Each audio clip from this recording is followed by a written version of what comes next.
আচ্ছা, মিথ্যা অনুপাতের সূত্র, ঠিক আছে। তো এটা কি সূত্র ওটা? 1792 সালে খ্রিস্টাব্দে বিজ্ঞানী জেরেনিয়াম রিক্টার এই সূত্রটি প্রকাশ করেন, ঠিক আছে।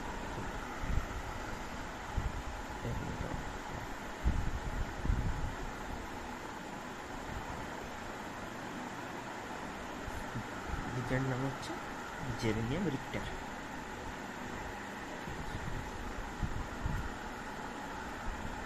এই সূত্রটি প্রবর্তন করেন।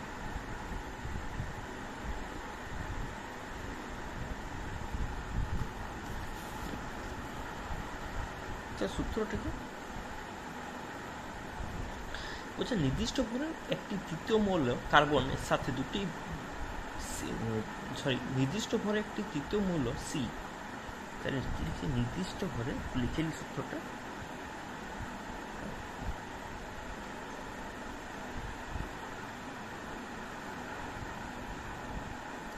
সি, সাপোজ সি, ঠিক আছে, এর সাথে দুটি ভিন্ন মৌল এ ও বি, এ অ্যান্ড বি, কি হচ্ছে পৃথক পৃথকভাবে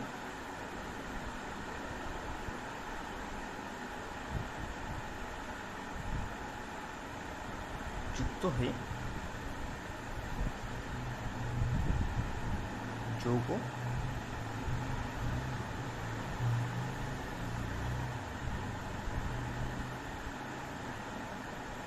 গঠন করলে এ ও বি এর ভরের অনুপাত যা হয়, এ ও বি এর ভরের অনুপাত যা হয়, এ ও বি নিজেদের সাথে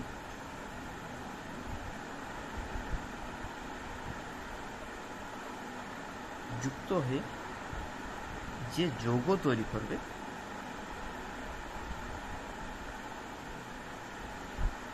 সেই যৌগে এ ও বি এর ভরের অনুপাত, যেটা ভরের অনুপাত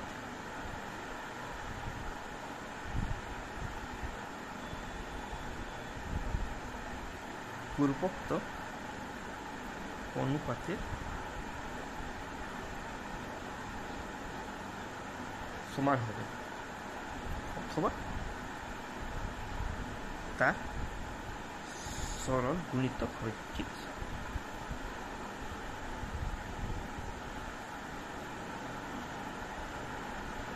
সরল গুণিতক বা উপগুণিতক, ঠিক আছে। যেমন ধরা যায় তিনটা মৌল আমরা নিলাম, তিনটি মৌল কি কি? Carbon, hydrogen, oxygen. সাপোজ এখানে কার্বনকে ধরলাম তৃতীয় মৌল, তৃতীয় ভরের মৌল, ঠিক আছে। এবার 1 নম্বর পয়েন্ট কি? হাইড্রোজেন অ্যান্ড ও অক্সিজেন পৃথকভাবে কার্বনের সাথে যুক্ত হচ্ছে, তাহলে সেটা কি তৈরি করছে? CH4। তাহলে 12 গ্রাম কার্বন এখানে আছে প্লাস 4 গ্রাম হাইড্রোজেন। আবার মনে কর কার্বন ডাইঅক্সাইড তৈরি করবে, কার্বন সাথে অক্সিজেন, ঠিক আছে। তাহলে 12 গ্রাম কার্বনই থাকছে ফিক্স, প্লাস 32 গ্রাম অক্সিজেন, 16 দুগুণে 32, দুটা অক্সিজেন পরমাণু রয়েছে, অণু রয়েছে, ঠিক আছে। এবার নির্দিষ্ট ভরের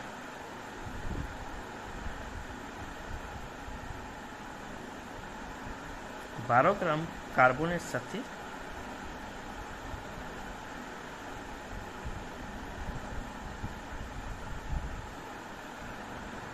নির্দিষ্ট নির্দিষ্ট ভরে 12 গ্রাম কার্বনের সাথে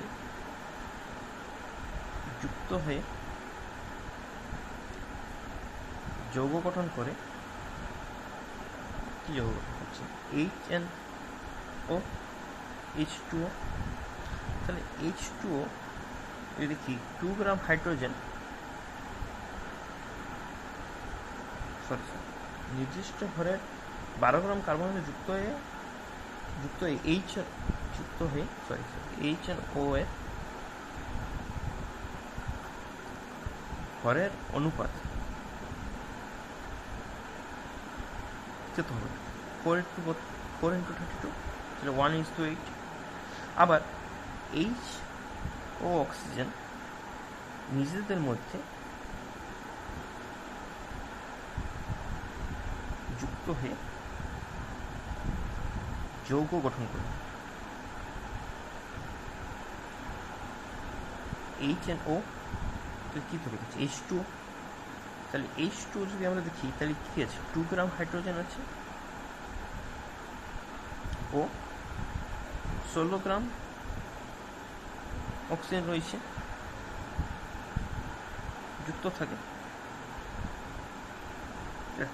হাইড্রোজেন আর অক্সিজেনের যে ভরের অনুপাত 2:16 সমান 1:8। তাহলে দেখো এখানে 1:8, এখানে 1:8। তাহলে এইভাবে এই সূত্রটা ব্যাখ্যা দেওয়া হয়। ঠিক আছে, স্থিরানুপাতের সূত্র। আচ্ছা, গেলুসাকের গ্যাস আয়তন সূত্রটা আজ একটু পড়ে। ঠিক আছে, তাহলে সূত্রটাকে একটু লিখে নিই।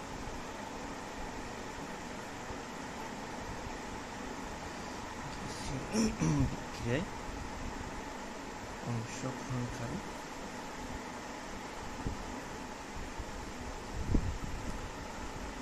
বিক্রিয়ক যে গ্যাসগুলি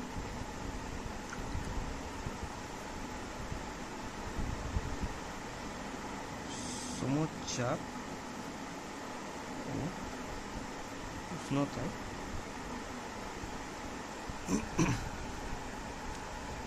তাদের আয়তনের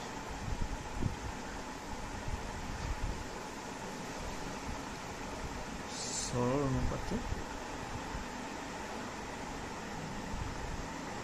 বিক্রিয়া করে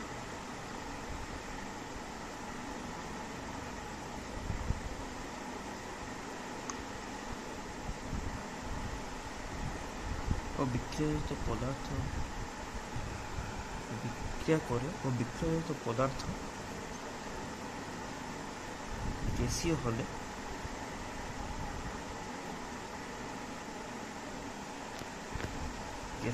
সমচাপ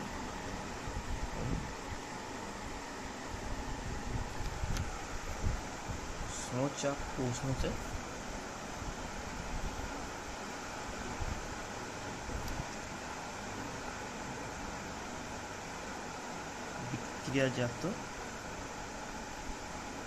পদার্থের আয়তন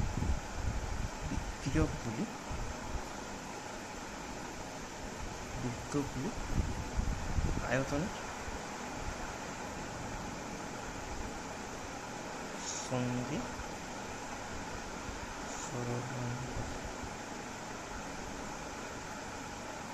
যুক্ত থাকে। ঠিক আছে, এবার পড়ে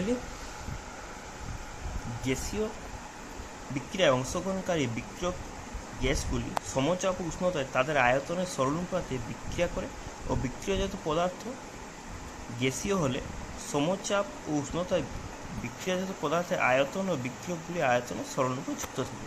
ঠিক আছে, তাহলে একটা উদাহরণ দিয়ে দেখি। ঠিক আছে, H2টা গ্যাস নিলাম প্লাস Cl2 একটা গ্যাস নেওয়া হলো, তাহলে কি তৈরি করবে? 2HCl, যেটা গ্যাস। ঠিক আছে, এবার এখানে এই যে সূত্র অনুযায়ী দুটাকে গ্যাসীয় পদার্থ আমরা লিখছি, তাহলে এদের যে আয়তনের অনুপাত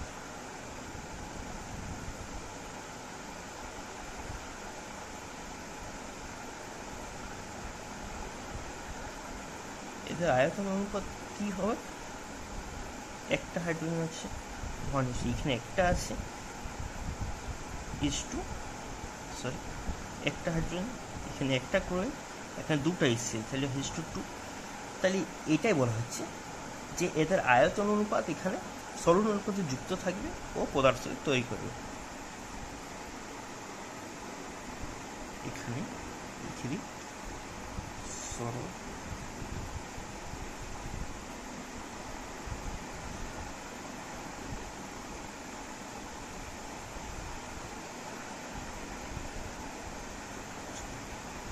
থাকে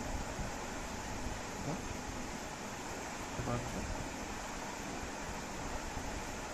তৈরি করে। ঠিক আছে, আচ্ছা এবার আমরা করব ডাল্টনের পরমাণুবাদ।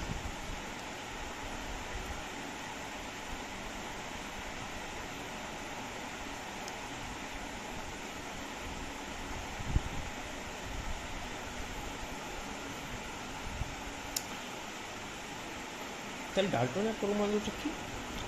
সাল 1808 সালে বিজ্ঞানী জন ডাল্টন পরমাণুবাদের ধারণা দেন বা স্বীকার জনি। ঠিক আছে, ধারণাগুলো কি কি একটা লিখুন। স্বীকার্যগুলি হলো পরমাণুবাদের যে ধারণাগুলি সেগুলো কি? যে কোনো পদার্থ অতি ক্ষুদ্র নিরেট কণা দিয়ে গঠিত, একে আমরা পরমাণু বা অ্যাটম বলি। অ্যাটম ওয়ার্ডটা অ্যাটমাস গ্রিক যে ওয়ার্ড সেইখান থেকে এসেছে। ঠিক আছে, তাহলে স্যার জন ডাল্টন মৌলিক পদার্থের ক্ষুদ্রতম কণাগুলিকে সরল পরমাণু ও যৌগিক পদার্থের ক্ষুদ্রতম কণাগুলিকে যৌগিক পরমাণু হিসেবে অভিহিত করেছে। তাহলে কোনো রাসায়নিক বিক্রিয়ায় পরমাণুকে ভাঙা যায় না। একে মৌলের পরমাণুগুলি ভর ও আকারে ভিন্ন এবং বিভিন্ন মৌলের পরমাণুগুলি ভর ও আকার ও ধনে ভিন্ন হয়। আর কি বলেছে? দুই বা ততোধিক মৌলের রাসায়নিক সংযোগের সময় ওইসব মৌলের পরমাণুগুলি পূর্ণ সংখ্যার সরল অনুপাতে যুক্ত হয়ে যোগ হয়। পূর্ণ সংখ্যার সরল অনুপাত জিনিসটা কি? পূর্ণ সংখ্যার সরল অনুপাত মানে হচ্ছে যেমন 1C প্লাস 1O, তাহলে একটা সিও হলো, মানে 5-এর 2 কার্বন, 3-এর 2 ও, তাহলে এইটা 7-এর 2 সিও, এইটি কোনোদিন হবে না। ঠিক আছে, এই জিনিসটা জাস্ট বোঝানোর জন্য বললাম, এই জিনিসটা বলা হয়েছে। ঠিক আছে, তাহলে আমরা দেখে দিই স্বীকার্যগুলি। ঠিক আছে, কি বলছে?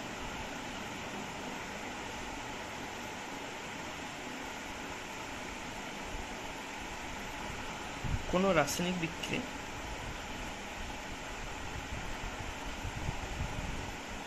পরমাণু ধ্বংস বা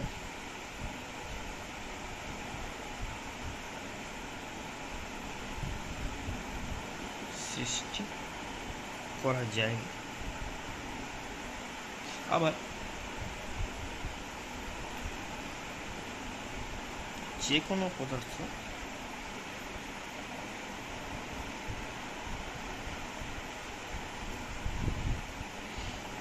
নিরেট কণা দ্বারা গঠিত, একে পরমাণু বা অ্যাটম বলি। ঠিক আছে, এবার গ্রিক শব্দ অ্যাটমাস থেকে অ্যাটম এসেছে। ঠিক আছে,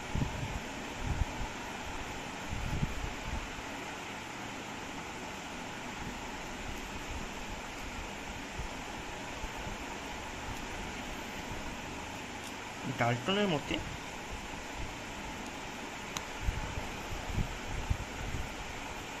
মৌলিক পদার্থের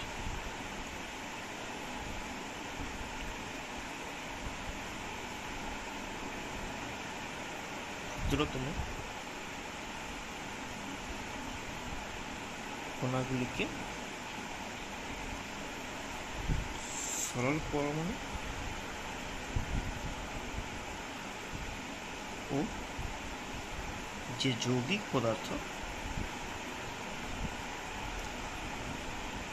পদার্থের ক্ষুদ্রতম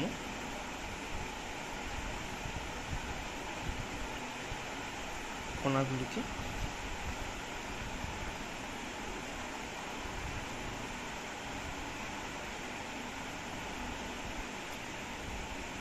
যৌগিক পরমাণু বলে অভিহিত করেছে।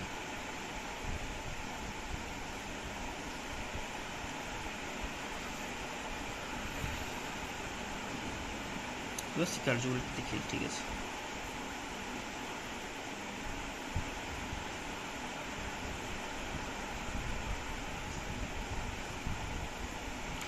কোনো রাসায়নিক বিক্রিয়ায় পরমাণুকে ভাঙা যায় না, ঠিক আছে।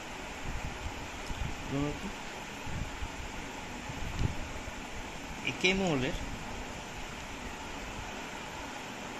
পরমাণুগুলি ভর ও আকারে ভিন্ন। একই মৌলের পরমাণুগুলি ভর ও আকারে একই যে মৌল তাদের পরমাণুগুলি ভর ও আকারে অভিন্ন। এবার যে বিভিন্ন মূল্য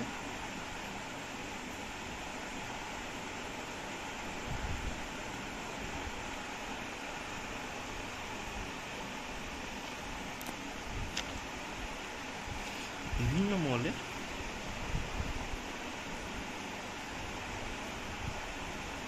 পরমাণুগুলি ভর ও আকারে ও ধর্মে বিভিন্ন। যেমন বলা হচ্ছে একই মৌলের পরমাণুগুলি ভর আকারে, যেমন মনে করো অক্সিজেন, এটা অক্সিজেন প্লাস অক্সিজেন দিয়ে তৈরি, মানে এখানে সব অক্সিজেন পরমাণু আছে। তাহলে এদের যে আকার, একটা পরমাণুর এই অক্সিজেনের একটা পরমাণুর একটা অণুর যে ভরের আকার, দুটা অণুতি আছে, তাহলে ইয়ার যে আকার হবে ইয়ারও আকার তো সেম হবে, ধর্মও সেম হবে। সেইটাই বলা হচ্ছে একই মৌলের পরমাণুগুলি ভর আকারে অভিন্ন। এবার বিভিন্ন মৌলের পরমাণুগুলি ভর আকারে ধর্মে বিভিন্ন। যেমন কার্বন ডাইঅক্সাইড, কার্বনের অণু আছে, পরমাণু আছে, আর অক্সিজেন আছে দুটো। তা এরা তো একই সেম ধর্মে ও আকারে, কিন্তু কার্বন আলাদা। সেইটাই বলা হয়েছে যে বিভিন্ন মৌলের পরমাণুগুলি ভর ও আকার ধর্মে বিভিন্ন, ঠিক আছে। এবার তৃতীয় নম্বরটা আমরা দেখি, 4 নম্বর। 2 বা ততোধিক মৌলের রাসায়নিক সংযোগের সময়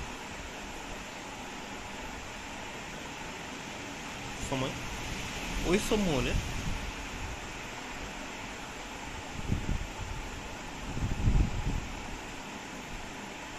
পরমাণুগুলি পূর্ণ সংখ্যার সরল অনুপাতে যুক্ত হয়ে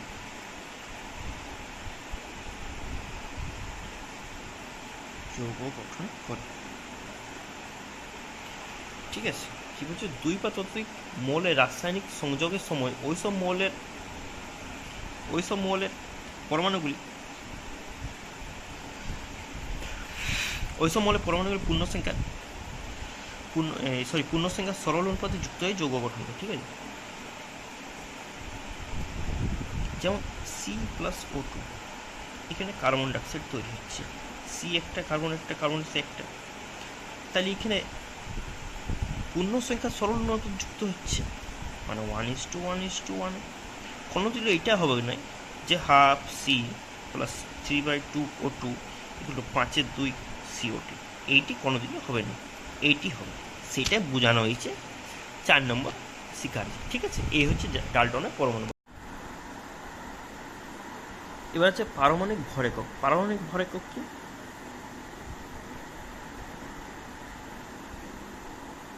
যে এককের মাধ্যমে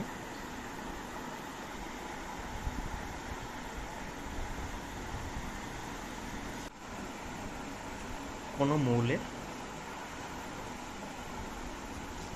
একটি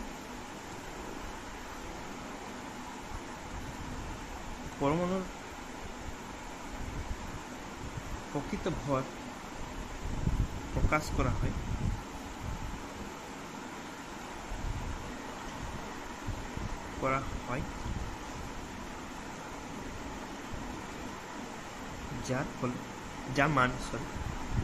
যার মান একটি কার্বন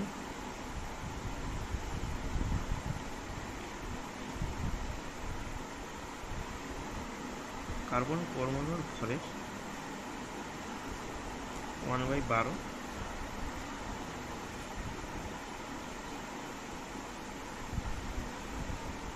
অংশের মান তাকে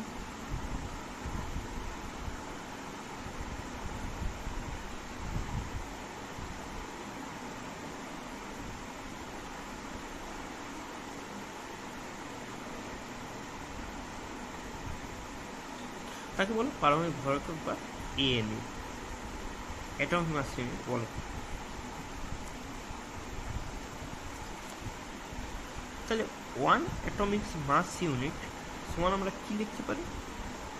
1/12 গুণিত একটি 12C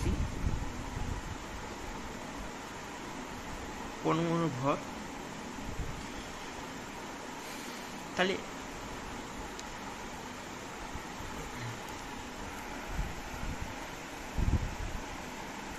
পরমাণু ভর, তাহলে 6.022 into 10⁻23 সংখ্যক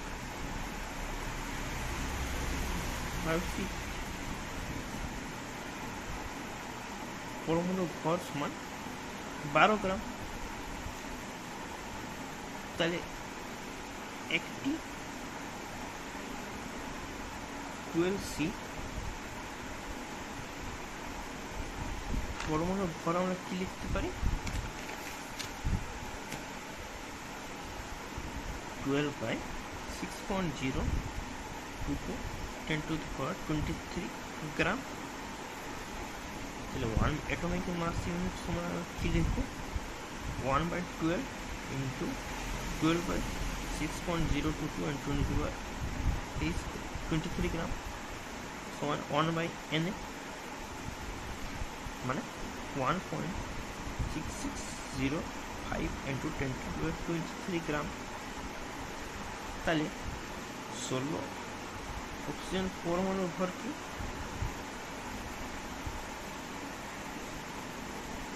16। তাহলে একটি অক্সিজেন পরমাণুর ভর 16। তাহলে 16 গুণিত 1/Na এত গ্রাম। তাহলে Na সংখ্যক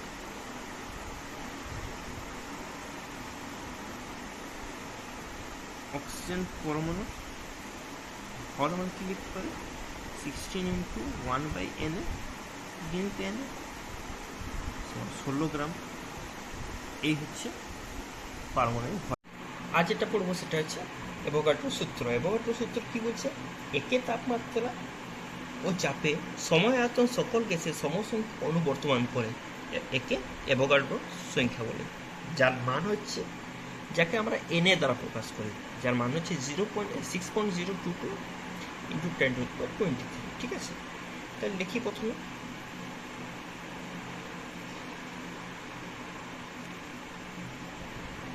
একই তাপমাত্রা ও চাপে সম আয়তন সকল গ্যাসে সমসংখ্যক অণু বর্তমান থাকে কে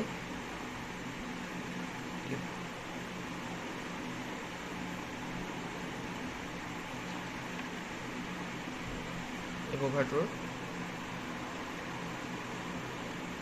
প্রকল্প বলে,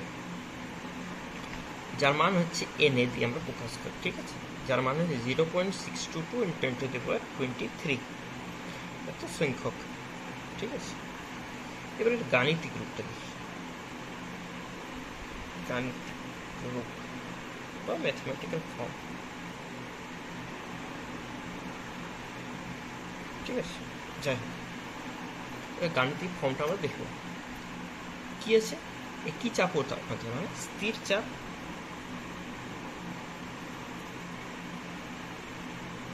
ও স্থির তাপে, মানে চাপ মানে প্রেসার এন্ড তাপ, এরা কি স্থির তাপে, এটা ভি ভার্সেস এন। এখানে ভি হচ্ছে গ্যাসের আয়তন, মানে volume of gas,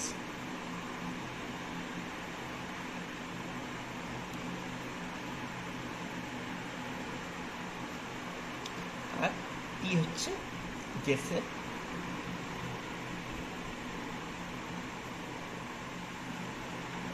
N, N হচ্ছে পি হচ্ছে pressure, sorry N N, N হচ্ছে গ্যাসের মোল সংখ্যা বা অনুসংখ্যাকে আমরা বড় হাতের এন দেওয়া প্রকাশ করি, ঠিক আছে। তাহলে সূত্র অনুযায়ী কি হবে, V equal to K into N, K এখানে হচ্ছে ধ্রুবক, ইকুয়াল টু কি লিখতে পারি, V by N equal to K. এবার সেটা হচ্ছে একই তাপমাত্রায়